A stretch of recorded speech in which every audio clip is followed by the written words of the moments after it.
Қайрат негізі өте жас, иә, ерте үйленді, отбасын құрам дегенде қарсы болған жоқсыз ба, әлі жассың деген сияқты? Папасы айтты, жассың әлі отбасын құрмайсың деп айтты негізі әкесі. Енді бірақ маған өзіме жұлдыз ұнағаннан кейін, сосын тағы бір жағдайлар болды, содан кейін барып мен шешім қабылдадым. Сөйтіп айттым, балаң 30-ға келіп үйлене ма, қыста үйлене ма, тас жауып тұрғанда үйлене ма, қар жауып тұрғанда үйлене ма, өзінің адамын тауып тұр ма, болды, соны ұстап қалсын.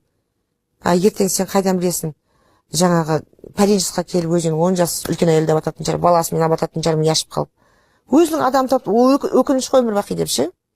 Сөйтіп, в общем, үйленіп дедім да. Осы жерде мен кірісіп кеттім. Батаңызды бердіңіз. Иә. Балама да күйеуіме де бәрін нетіп, 3 в 1 подарок жасадым ғой. Жаңа Қайраттың өзінің табыстарын жинап, алғашқы жаңағы машинасын алып беріп, Мерседесті.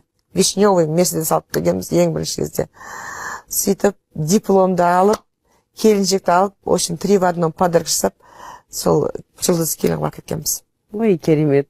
Отбасыда саяқ сылдыра алмай тұрмайды. Жолдасыңызбен түсінбеушілік сәттерді қалай шешесіздер? Ақылыңыз болсын. Негізі, мен көбіне кешірімділік жасайтыным, анамнан алған тәрбием шығар деп ойлаймын. Анам еш уақытта бірақ әкемен ұрысқанын көрмегем. Соның жағдайын жасай беретін, ұрыстырмайтын да. Енем де сондай болған екен. Ананың ойын оқып тұрады да. Даже мен енем, мысалға, кеппен дейді ғой шабатын. Соның басын ұстай берген кезде атамыз аяқ жағын ұстай еткен келіп. Ана сөйлеп қоймау үшін да. Түсініңіз бе? Анамыз да біздің бүкіл 8 баланы жайғап, әкем келгенде намыс тұрады, бауырсағы ыстықтай, бүкіл істеп қоятын анам ше. Салаттарын турап, күштілеп тұрып, май қамырын турап, білмеймін, бәрін дайындап отыратын. Әкем кеп күтіп отырмайтын, сол келетін уақытқа турлап отыратын ғой. Нұрекем осындай, ананы алып тастап, мынаны алып тастап, дастархандағы фруктар бәрін алып тастап, тек қана тамақ жейді дейді ғой. Сүрленген ет па, қызым? Иә. Сүрленген ет. Мынау сүр емес, мынау сүр, дұрыс па? Жоқ, анау берді қақтырылып. Қайтып ол сүрленген осы деп. Қамырда ғана әдемі жайыпты. Бізде Индирка Турцияда әдемі алып жатыр, әмір екеуі. Енді Айдай қызым біздің жанымызда қалып жатыр. Бүгін үйде қонақтар. Өзім баламын, өзім байым. Қайақта қонақтарымыз.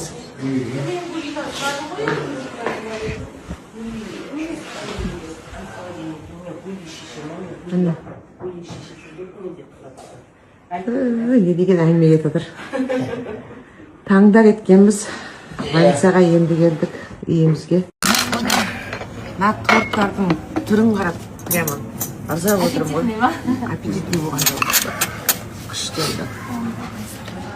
Сөз жоқ, қыздар. Ас болсын. Рахмет. Тамақтарыңыздың барлығы келді ме? Ал? Барлығы келді ме тамақтарыңыздың? Ас болсын. Почти бәрі келді ғой деймін. Еще үйге тапсырыс бердік, көзіміз тоймай.